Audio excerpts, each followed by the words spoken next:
Olá, meu caro, olá, minha cara, sejam todos muito bem-vindos a mais um Pod Conserva. Eu sou Paulo Henrique Araújo e é um grande prazer estar aqui com você. E se você ainda não conhece o meu trabalho, siga-me nas redes sociais, no YouTube, sempre através do /pharaújo85. Você pode me encontrar aí no meu canal no YouTube, no Instagram, no Twitter e também no Facebook, /pharaújo85. E se você gosta do meu trabalho, gosta do trabalho que está sendo feito aqui, o seu apoio é muito importante. E digo mais que o seu apoio, o seu patrocínio. Você também pode apoiar esse projeto através do apoia.se/pharaújo. Conheça lá o programa de recompensas.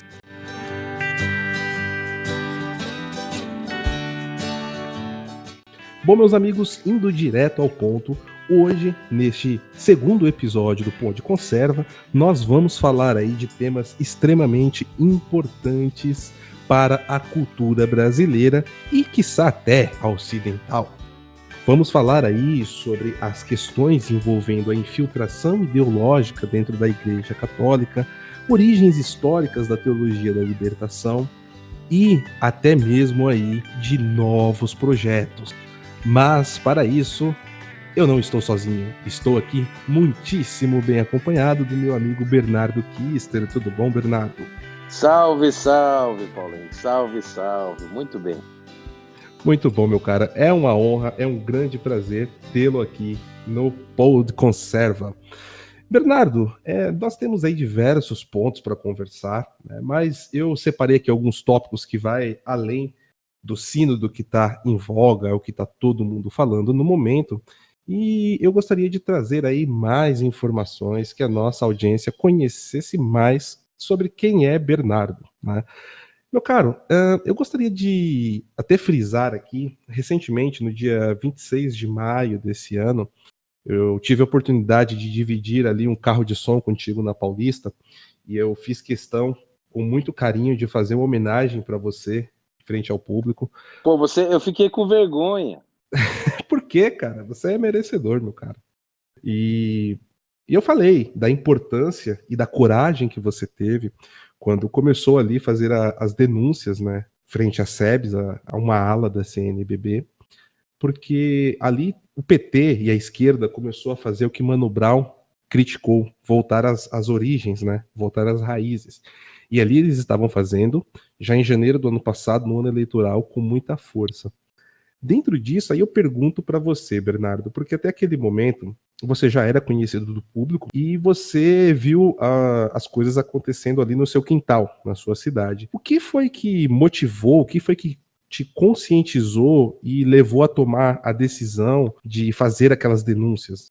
Olha, eu vi o seguinte, ninguém estava falando sobre o assunto, que aquele 14º Intereclesial aqui em Londrina estava sendo tratado como um evento normal da igreja, completamente sério e tudo mais, e ninguém estava mostrando patente viés político e toda a malandragem envolvida por trás, de fundação alemã, né, desses bispos cismáticos alemães, a Fundação Adveniat, financiando parte do evento, tendo reunião com o Frei Beto, que, enfim, é um dos arquitetos da esquerda brasileira, reunião com o pessoal a portas fechadas, 60 bispos cometendo um monte de sacrilégio, heresia e tudo mais, fazendo propaganda explícita do PT, 1 minuto de silêncio pro Lula, vendendo camiseta do Che Guevara e não sei o que, misturando tudo isso, e tudo, o Brasil inteiro quieto.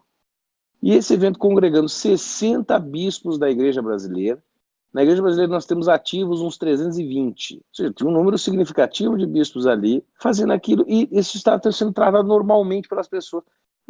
Quando eu fiquei sabendo daquilo, eu falei, não é possível que ninguém está falando disso. Procurei na mídia, eu vi uma coisinha ou outra, mas assim, falando como se fosse uma coisa normal, tivesse nada de errado, provando que o jornalismo hoje não serve para nada. Eu vou relatar o que está acontecendo. Fui ao lugar do evento, participei de alguns eventos lá, né, como espectador, quietinho no meu canto, gravei as coisas e fiz uma série de vídeos. Somando tudo, eu falei de 22, 23 de janeiro do ano passado até abril. Eu fiquei em janeiro, fevereiro, março, até final de abril falando só sobre isso. E aí, claro, meu canal já tinha, à época, umas 400 mil pessoas, não me lembro, 300 mil. O canal já era grandinho, hein? Porque eu falava de outros assuntos. Mas depois daquilo, o negócio foi um caso internacional. Saiu em vários jornais internacionais e tudo mais, né? Fora aqui no Brasil. Então, o que me motivou era assim, as pessoas precisam saber o que está acontecendo. E aí, quando eu vi lá todo o pessoal que fundou a esquerda no Brasil, que ajudou a fundar, pelo menos politicamente, a esquerda no Brasil, os organizadores de militância, todos ali dizendo, não, nós temos que voltar às bases, nós temos de reconstituir as bases, nós temos de não sei o que das bases. Aí eu me lembrei, né, de um fato muito simples, aquilo estava acontecendo na semana do segundo julgamento do Lula, que iria levá-lo à cadeia no TRF4 lá em Porto Alegre. E por que eles estavam falando para reorganizar a esquerda e para as bases? Por um fato muito, muito básico, porque as pessoas notaram. O PT, quando entrou no poder, ele entrou, vamos dizer, oficialmente, institucionalmente, ou seja, nominalmente, em 2002. Ele já tinha tomado o jornalismo e tudo mais a partir ali do final da década de 60, quando eles adotaram Gramsci. Não foi bem no começo dos anos 60, foi mais para o final dos anos 60 que eles adotaram Gramsci. Antes eles já trabalhavam com Georg Lukács, Rosa Luxemburgo e tal. Mas eles já vinham tomando conta da igreja, aqui, de boa parte da igreja católica aqui no Brasil, desde os anos 30. Então, assim, esses homens, o Partido Comunista do Brasil chega aqui no Brasil, funda o PC, lá em Niterói, e no comecinho de março, se não me engano, de 1922, eles vão eleger o Lula 80 anos depois. Sim. Aí, quando eles elegem o Lula, o plano era, segundo o Dirceu, nós temos um plano de 30 anos para ficar no poder. O Zé Dirceu disse isso no dia da vitória do Lula, se não me falha a memória. Ou seja, eles não quereriam sair dali pelo menos até 2033, 2032. Então, o que aconteceu? Para você permanecer no poder e fixar aquela hegemonia cultural que você tinha criado, né, que os esquerdistas criaram, no poder institucional, você precisaria devotar todo o foco político, estratégico, de inteligência, dinheiro, etc. Por isso, roubar muito, tudo aquilo, você precisa colocar muito esforço ali. E você não poderia devotar tanto esforço como você devotou antigamente nas comunidades eclesiais de base, nos sindicatos, nas pastorais operárias, nas juventudes católicas, nas paróquias, etc. Então, eles, para montar e se fixar no poder institucional nominal, né, por 30 anos e financiar ditaduras por todo o mundo, e roubar dinheiro para o Foro de São Paulo, para essas coisas, eles teriam de devotar muito esforço e esqueceram de ser das bases. Então você vê, lá na década de 70, as reuniões da SEBS reuniam 30 mil pessoas, 20 mil pessoas. Nesse evento em Londrina recebeu 3 mil. É uma queda considerável. É uma queda considerável, se você ver, né? No final dos anos 60, no final dos anos 70, meu amigo, tinha mais de 100 mil SEBs. Você multiplica que cada SEB tem 40, 50, 100 pessoas, você tem 4, 5 milhões de pessoas aí na mão dessa gente. Perderam muito. Então eles estão falando, pô, erramos, nós perdemos as bases. E é isso que eles estão fazendo, entendeu? O Zé Dirceu disse recentemente, 2 anos atrás, vamos voltar às bases. Vamos voltar às bases. Eles perceberam o erro. E aí, aqui em Londrina, eles estavam anunciando o plano. Eu falei, nós temos que alertar as pessoas, entendeu? Foi por isso que eu fiz isso.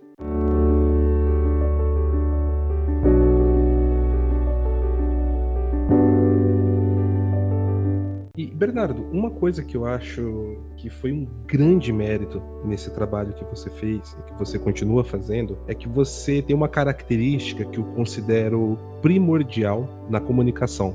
Porque nós temos diversos expoentes, influenciadores, no que nós podemos chamar aí de levante conservador, nova direita, que está acontecendo no Brasil, mas ela está muito fechada em nicho ainda. E mesmo os veículos de comunicação que surgiram de mídia alternativa, eles ainda possuem uma grande dificuldade em furar a bolha. Eles geralmente falam para convertidos ou para semi-convertidos. E eu percebi na época que as suas denúncias caíram como uma bomba no meio católico, até mesmo aquela senhorinha que geralmente vai na igreja, mal usa um celular para falar com o neto, sabia do que estava acontecendo. Eu lembro de ter ido aqui na minha paróquia e as pessoas conheciam, né? Algumas conheciam o trabalho que eu já fazia na internet, já tinham me visto contigo em uma transmissão ou outra, e muitas pessoas olhavam para mim com o olho arregalado, né? Ficavam assustadas, outras não falavam.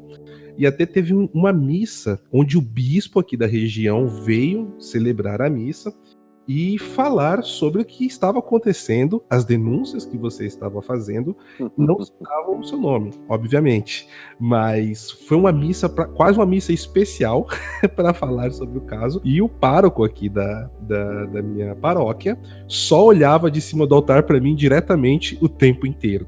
Era muito engraçado. Bem-vindo ao clube, hein? Pois é. Então, isso foi um mérito muito grande. E como que você fez isso de uma forma natural? Você adotou alguma linha de comunicação para conseguir furar essa bolha? De maneira geral, como que você enxerga hoje também a situação dos influenciadores e dos comunicadores da direita? Você também acredita que eles estão, durante boa parte do tempo, falando para a bolha? Precisa furar essa bolha? Qual a sua visão sobre o ponto? Olha, então sim, falando para a bolha, eu acredito assim que o grande mérito que eu tive, eu devo em muito, muito mesmo, ao meu amigo Carlos Nadalim, que hoje é o secretário de alfabetização do MEC. Ele é meu grande amigo e, na época, ele ele já me ajudava antes, me dava orientações, etc., algumas dicas para o canal. Antes de eu, assim, vamos dizer, a forma que eu adotei no canal de falar, né, muito eu devo ao professor Carlos Nadalim, porque eu tenho essa capacidade de comunicação muito boa, eu desenvolvi isso ao longo dos anos, eu trabalhei em rádio, TV, fiz muita coisa na minha vida em relação a isso. Desde pequeno eu tive vamos dizer, esse talento natural que eu desenvolvi com muito esforço e, graças a Deus, me considero uma pessoa que sabe expressar o que eu penso, as pessoas entendem o que eu falo, né? E aí o Nadalim refinou isso, por quê?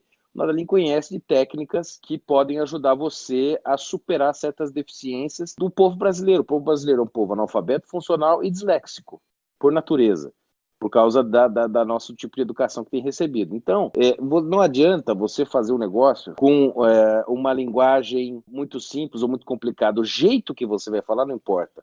O que importa muito é a forma como você apresenta aquilo. Então, por exemplo, o fato de eu sempre fazer um raciocínio, vamos dizer, o raciocínio A, eu dou um argumento A sobre alguma coisa. Eu vou, explico, concluo. Antes de eu apresentar o B, eu retomo, resumo o argumento A. Aí eu começo o argumento B. E antes de concluir o argumento B, eu vou lá, retomo o A e aplico o B. Aí no C, eu começo o C, apresento o C, o argumento C. Ou o caso, o fato, enfim. Quando antes eu chegar à conclusão, eu retomo o A, retomo o B e concluo o C. Por quê? Assim você dribla a dislexia. Então, a gente consegue com isso, vamos dizer, passar por cima de deficiências cognitivas que fazem parte de praticamente todos os brasileiros, ou são disléxicos, ou analfabeto funcional, ou os dois. Então, o uso de memes, por exemplo, as pessoas, você usa muito meme. O meme serve para driblar a dislexia. Então, a pessoa está perdendo o nível de atenção, está desentendendo o assunto. Quando você coloca um meme e aquilo desperta um novo nível de atenção na pessoa, ela recobra o nível de foco em relação ao vídeo, e então ela volta a prestar atenção. Então, o meme, dentro do vídeo, no meu entendimento, faz com que a gente consiga driblar a atenção, driblar esse problema da falta de atenção das pessoas. E ajuda, tanto que todo mundo entendeu. Como você disse, desde a velhinha da paróquia até o menininho de 12, 8 anos, que é meu fã. Todo mundo entendeu, pobre e rico, eu já vi nego da favela do Alemão, do Complexo da Maré, até embaixadores do Brasil afora, bispos, cardeais, padres, gente simples, pobre, e todo mundo entendendo o que eu digo. Então, qual é o fenômeno? O fenômeno eu acho que, em primeiro lugar, driblar essas barreiras cognitivas, e o segundo é não cair no padrão da linguagem. Eu criei o meu estilo próprio. Assim como um escritor, vamos dizer, começa a ter impacto e falar o coração das pessoas quando ele adquire uma linguagem própria e autônoma, eu consegui fazer isso no âmbito do vídeo. E muita gente me pergunta, por que você não tentou fazer esse impacto com livros? Eu digo, eu vou fazer isso com livros futuramente. Porém, eu preciso criar uma massa crítica. E brasileiro não lê. Brasileiro não lê livros, brasileiro lê tweet, muito WhatsApp, muito Facebook, comentário de Instagram, etc. Se você somar tudo que o brasileiro lê nas redes sociais e no celular, ele poderia ler até 100 páginas por dia. É muita coisa. Então, o que eu preferia? Eu preferia atuar por vídeos, por uma decisão estratégica, e aí, então, quando tiver essa massa crítica capaz de se interessar mais pelo assunto, eu vou começar a lançar os livros. Eu não tenho pressa. A minha preocupação primeiro é fazer com que as pessoas entendam o estado de situação, né, em relação à igreja, em relação a vários assuntos políticos, culturais, musicais, artísticos, etc., outras coisas que eu falo, né?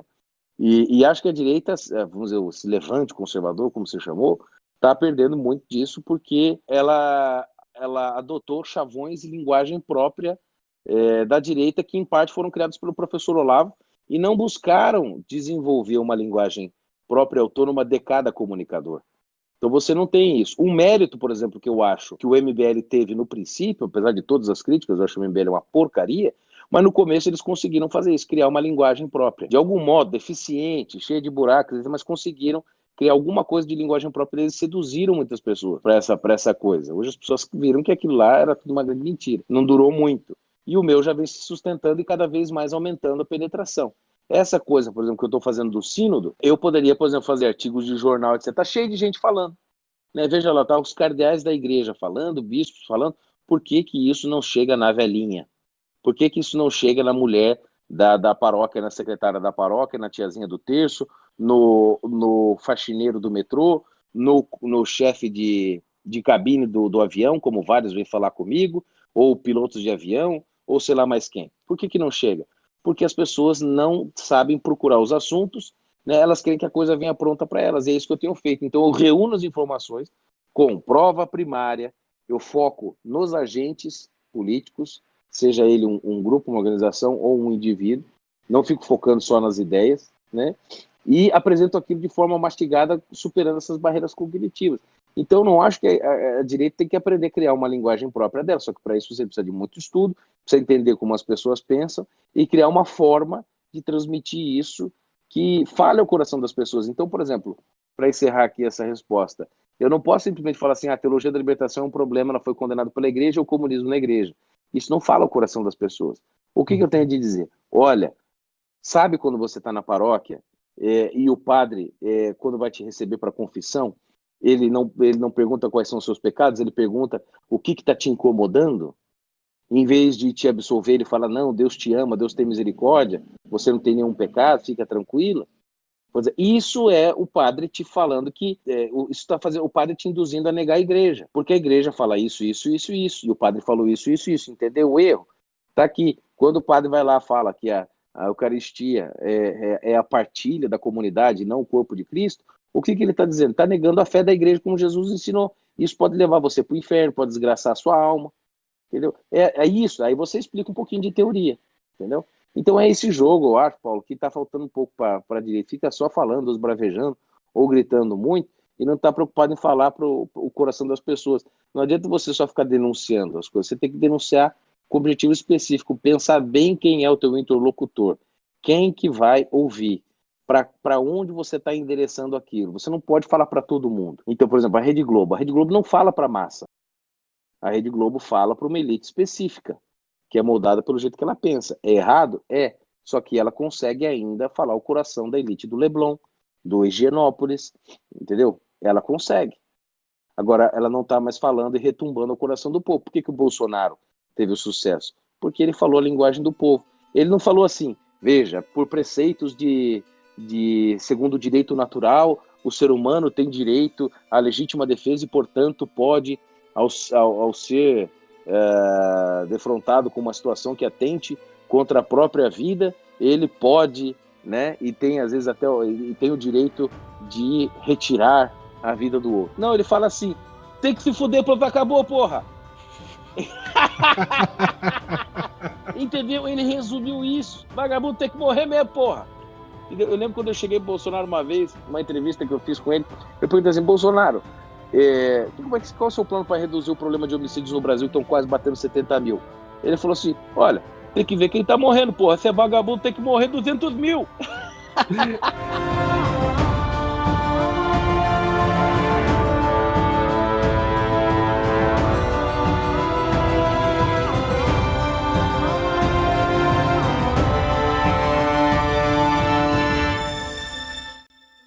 E isso daí, Bernardo, dois pontos da sua fala que eu achei cruciais, né? Claro, tudo tem muito sentido, mas o que você comentou dos memes, porque se pararmos para prestar atenção, aliado a tudo que foi denunciado, o que foi feito, nós praticamente derrubamos um presidente ou uma presidente da República com memes, Isso é uma grande verdade. Exatamente. E essa questão que você está comentando do Bolsonaro, eu considero que o Bolsonaro foi eleito presidente do Brasil naquele dia que ele deu a entrevista sobre o presídio de Pedrinhas.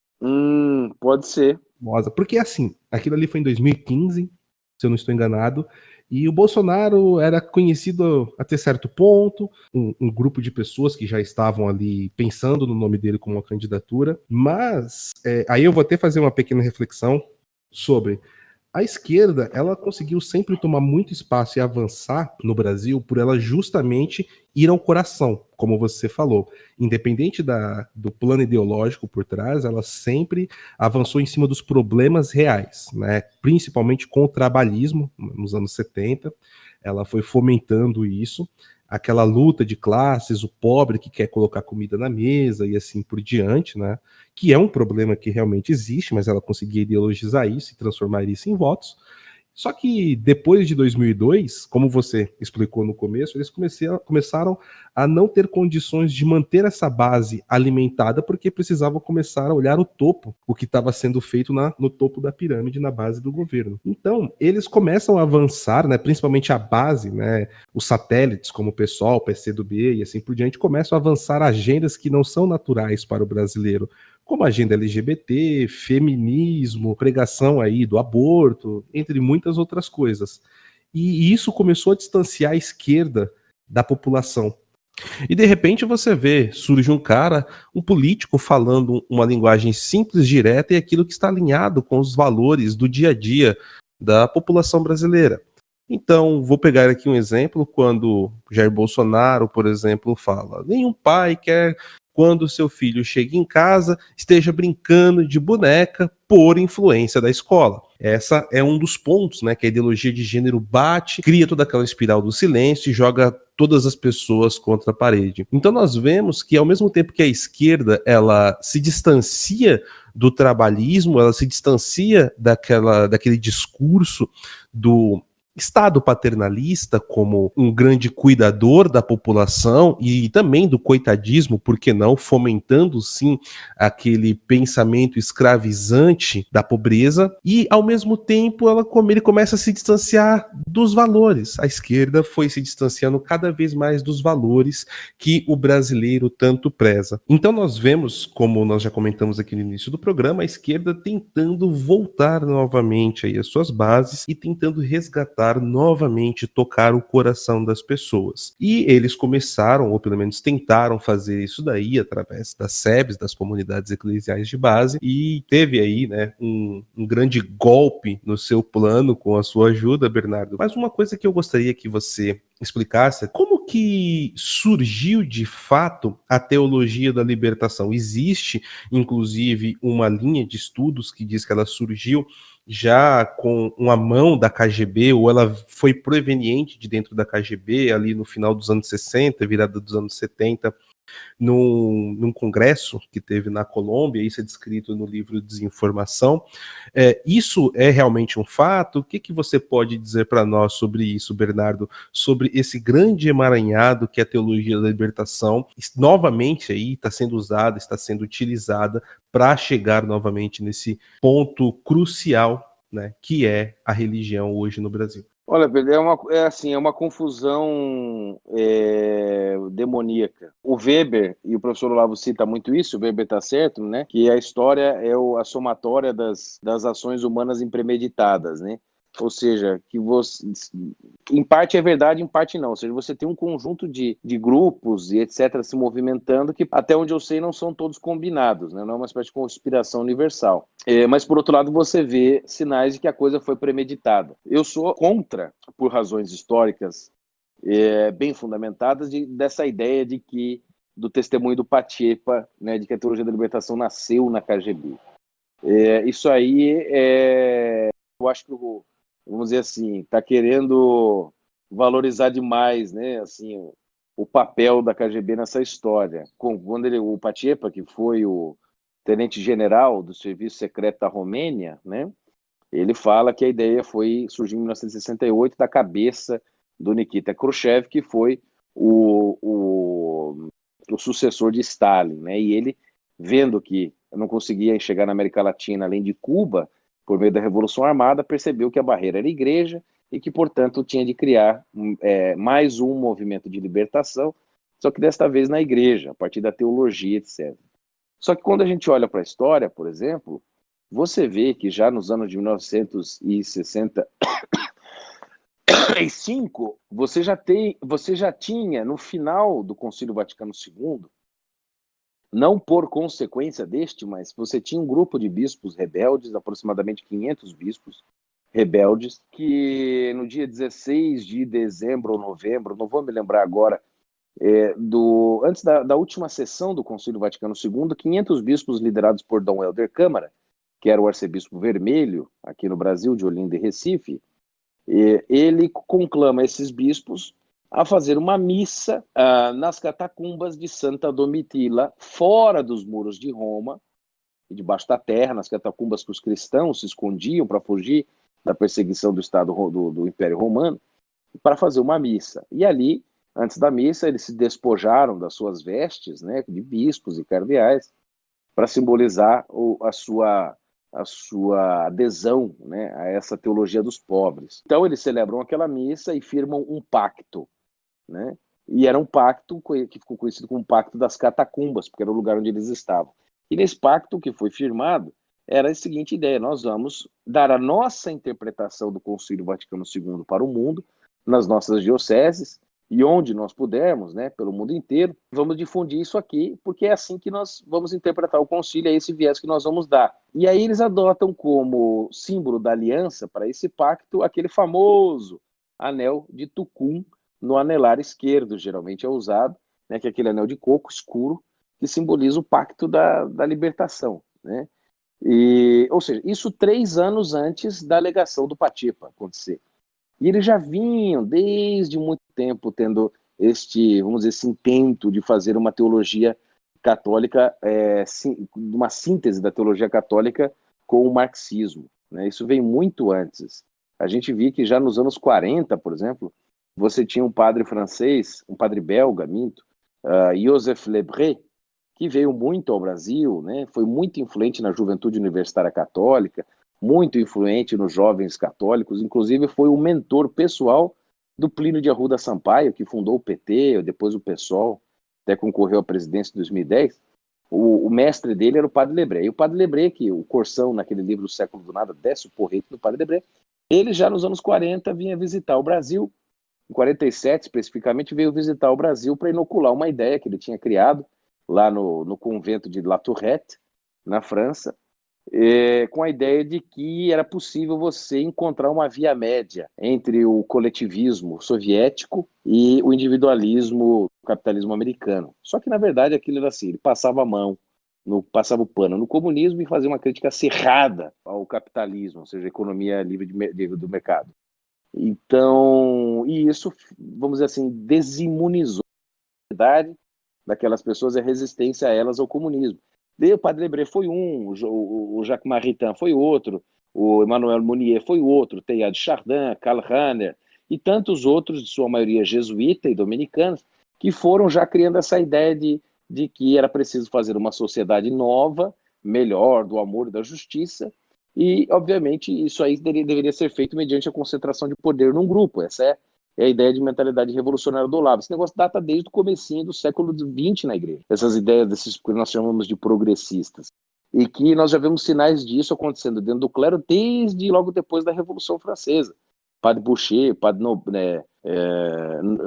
Noblat, uma coisa assim. Então, não foi criado pela KGB. O que eu acho que a KGB fez foi, vamos dizer, jogar gasolina numa fogueira que já existia. Entendeu? Aí você tem que olhar por outro lado que sim, o serviço soviético, e isso desde a época de Stalin, já tinha muitos agentes infiltrados dentro da igreja desde os anos 30, né? Então, obviamente que muitos desses, ou alguns desses, foram se tornando padres, alguns deles bispos e outros poucos cardeais.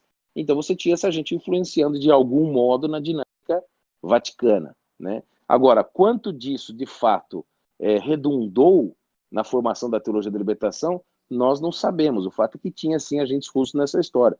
O KGB sempre se interessou muito por essa história na América Latina, Até que em 73 teve um soviético, o Yusif Grigorievich, que escreveu um livro, que não está traduzido, chamado Igreja Rebelde na América Latina, que em 73, bem no comecinho da história oficial, né, da Teologia da Libertação, ele já analisava as questões aqui no Brasil, da Conferência Episcopal Latino-Americana e tal. Então, assim, a Teologia da Libertação surge de uma série de acumulação de movimentos, dos padres progressistas, do movimento dos padres operários. Você tem o movimento dos intelectuais franceses, intelectuais belgas, alguma influência, sim, você tem do existencialismo cristão protestante, né, do tipo do Feuerbach ou do Bultmann, Moltmann e do Paul Tillich, que é muito amado por esse povo, né? Alguma influência você tem também de teólogos protestantes não existencialistas, como o pastor Richard Shaw, que nos anos de 1952 já tinha publicado um livro chamado Cristianismo e Revolução Social, onde ele propunha que a solução para o mundo era os cristãos se juntarem ao movimento comunista revolucionário, né? O próprio Karl Rahner, que é tido como, né, muitos, talvez o maior teólogo católico, que era, nem se compara a São Tomás de Aquino, mas por muitos foi tido como um dos maiores teólogos católicos da história, ele tinha um livro chamado Teologia dos Pobres. Ele elogiava, depois que cresceu a Teologia da Libertação, ele elogiava muito Gustavo Gutierrez, o pai da Teologia da Libertação. E Karl Rahner, nos anos 55, criou uma instituição com outros teólogos católicos, em 55, veja só, 10 anos antes do final do concílio, ele criou uma instituição chamada Internationale Paulus-Gesellschaft para misturar a teologia católica com marxismo, né? E depois esse grupo pequeno de intelectuais começou a influenciar em vários setores. O que eu quero dizer para vocês com todos esses dados e nomes e datas e complicações? Que a história da teologia da libertação não pode ser observada de modo simplista. Ela, como todo evento histórico, ela é um acumulado de forças, grupos e pressões, uns impremeditados, outros premeditados, que vão confluindo e se acomodando conforme a coisa vai acontecendo. Então não dá para ser simplista e dizer assim, foi a KGB, ou foi só o Concílio Vaticano II, não, foi só o fulano de tal. Aí tem que analisar o conjunto e tentar ser fiel aos fatos, né? Então, ela faz parte de um conjunto, mas o que eu diria principalmente é o seguinte, ela faz parte desse movimento progressista, que depois tornou-se comunista, dentro da igreja, que foi se acumulando dentro dos seminários, dos conventos, né? E depois nos altos postos da hierarquia, culminando na frouxidão que o Concílio Vaticano II teve em relação ao comunismo, que não o condenou, e depois, obviamente, ali, eu acho que um pouco daquilo do Patipa faz sentido, né, que a Conferência Episcopal da América Latina, dos bispos da América Latina, né, em Medellín, na Colômbia, em 68, fez a opção pelos pobres, né, aquele evento, segundo o Patipa, foi em parte organizado pela KGB, e aí, a partir dali, a KGB jogou gasolina na história, e o Gustavo Gutierrez publicou seus primeiros livros, e etc., e a coisa foi, vamos dizer, internacionalizada, né, e a KGB talvez tenha usado um pouco da sua tecnologia política para fazer isso chegar em vários lugares do mundo, né. É muito complicada e por isso que eu estou produzindo um filme justamente para explicar essa história do modo lógico, né, na melhor forma possível, para não ficar desentendimento e as pessoas entenderem da onde veio o míssil que as atingiu.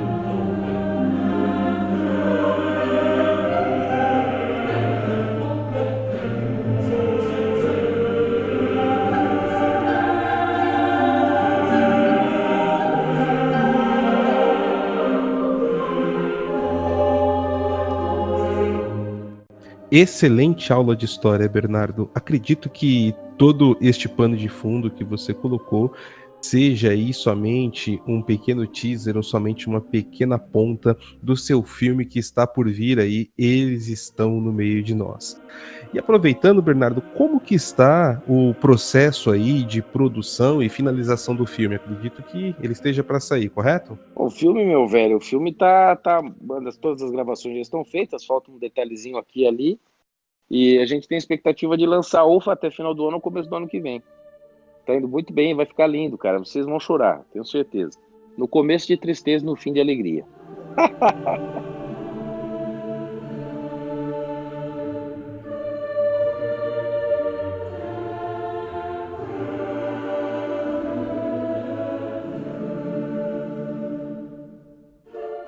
Outro ponto também, Bernardo, que nós não comentamos aqui ainda, mas você é uma das maiores autoridades no assunto. hoje no Brasil é quanto ao Sínodo da Amazônia, que está cada vez mais próximo, e sendo um Sínodo da Amazônia, vai ser aí feito em Roma no mês de outubro. E você tem feito bastante materiais, tem muita coisa já produzida. Eu gostaria que você comentasse um pouquinho aí para os nossos ouvintes, para quem não conhece, né, obviamente. E ao mesmo tempo também gostaria já de pedir para você dar um pouco mais de detalhes sobre quais serão as suas ações aí em cima desse sínodo. Eu sei que existem alguns planos da sua parte em trazer cada vez mais esse assunto próximo e fazer denúncias daquilo que deve ser exposto, do que está sendo feito de errado, ou, vamos dizer assim, temerário dentro deste processo do sínodo, meu caro. O ouvinte aí deve saber, se não sabe, tem que acompanhar meu trabalho, que no dia 6 de outubro até dia 27 de outubro vai ter o Sínodo para a Panamazônia, né? Mais conhecido como Sínodo da Amazônia, lá em Roma. Estranhamente que o Sínodo geralmente trata de assuntos locais, né? Quando ele é um sínodo extraordinário, né? E ainda mais para a Amazônia, ele não vem de ser em Manaus, né? Ou em outro lugar, em Toropoto, no Peru, sei lá. Ele vai ser em Roma, não faz sentido nenhum, né? Mas vai ser lá, até a gente precisa, da mesma maneira como eu disse lá atrás em relação ao evento da SEBS aqui em Londrina, que ninguém estava falando a parte essencial do negócio, né? Ou seja, os seus aspectos políticos, quem são os financiadores e tal, assim eu estou fazendo com o Sínodo da Amazônia, né? Eu publiquei 3 vídeos sobre o assunto, que já somam 2 horas de serviço, 2 horas de vídeo publicado, de serviço já dá quase uma semana de serviço. Amanhã sai o 4º vídeo, amanhã que vai ser dia 20 de setembro, quem está ouvindo isso depois já saiu o vídeo, os ideólogos do sínodo, que eu vou falar quem são as cabeças, mas a principal cabeça. E vou expor o passado das pessoas, eu vou me concentrar em pessoas reais, né? E a gente precisa falar desse sínodo porque ele tem implicações para a vida interna e dinâmica interna da igreja, ele pode causar um cisma da igreja alemã, né? Ele pode ter consequências geopolíticas muito fortes. Isso a gente fala, não é uma certeza apodítica, no sentido assim de que o que eu estou falando vai acontecer, mas eles estão dando todos os sinais de que querem fazer isso e nos documentos estão bem claro isso, os documentos preparatórios e os documentos de trabalho que serão discutidos, né? O sínodo, obviamente, ele é consultivo, ele vai ter uma série de deliberações e reuniões e vai propor daí uma série de para o Papa vai aceitar ou não, ou vai escrever um documento ou não vai, que a gente chama de exortação apostólica, ou seja, é uma fala do apóstolo de Pedro, né, o sucessor do Pedro, para o povo católico, e chama-se exortação apostólica pós-sinodal, que vem depois do sínodo. Pode ser que ele faça, pode ser que não, né? Então a gente não sabe muito bem o que o Papa vai fazer. O fato é o seguinte, esses caras estão propondo um monte de porcaria, né? Inclusive pode influenciar cultural e intelectualmente a internacionalização da Amazônia, enfim, uma série de coisas que eu expus nos vídeos.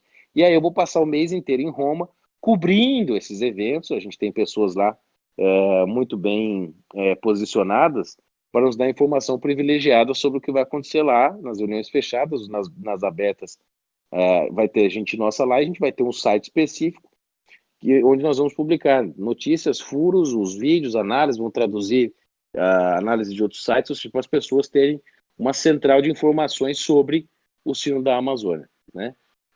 Porque toca a sua vida, mesmo que você não seja católico, não tenha nada a ver com isso. Muito bom, meu caro Bernardo. Saiba que todos nós estaremos aqui do Brasil e também em diversas partes do mundo, acompanhando de perto e ajudando sim a disseminar, compartilhar e divulgar esse importante trabalho que você estará fazendo, representando não somente os católicos, mas muitos cristãos espalhados pelo mundo. Meus caros amigos, então com isso chegamos aqui a mais um final do Pod Conserva. Lembrando sempre que o Pod Conserva está sendo aí divulgado nos principais agregadores de podcast. Essa semana já foi introduzido no Deezer e em breve estará no Google Podcasts e também na loja da Apple. Para você que ainda não acompanha o meu trabalho nos outros canais, você pode encontrar aí sempre através do /PHAraújo85 no YouTube, no Twitter, no Facebook e no Instagram. Então, principalmente aí o meu canal no YouTube, você que não é inscrito, inscreva-se, tenho procurado trazer sempre trabalhos culturais e, por enquanto, estou divulgando também o podcast lá enquanto não estamos em todos os agregadores. E para você que acredita neste trabalho e quer contribuir para que ele continue e até expanda, apoie.